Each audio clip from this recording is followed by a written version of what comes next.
Network News. Bagamat kumalma na ang sitwasyon at pakunti-kunti na lang na pag-ulan ang nararanasan sa lalawigan ng Ilocos, ay patuloy pa rin ang monitoring na ginagawa ng PDRRM Office sa mga ilog, lalong-lalo na ang Abra River, Buaya River sa Santa Cruz at Amburayan River sa bayan ng Tagudin. Ayon kay PDRRM Officer Ron Arquelada, dalawa sa mga malalaking ilog sa Ilocos ay nasa orange level na at patuloy pa rin ang paglaki ng tubig mula sa upland at matataas na probinsya.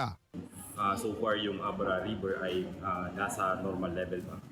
Pero yung Buaya River and sa Amburayan ay nasa orange warning na. So still parang lumalaki pa yung water level doon. So yun yung pinapangambahan natin kasi to think na bumababa pa yung mga tubig galing sa upland or galing sa mga matataas na probinsya. Dagdag pa ni PDRRM Officer Ron Arquelada, mataas ang posibilidad na magdulot ng pagbaha sa mga low-lying areas sa Ilocos, lalong-lalo na sa bayan ng Santa Cruz at Tagudin kung tuloy-tuloy ang paglaki ng tubig sa Buaya at Amburayan River. Kasama mo sa IFM Bigan, Idol Mike Layante. Tatak RMN. RMN Network News.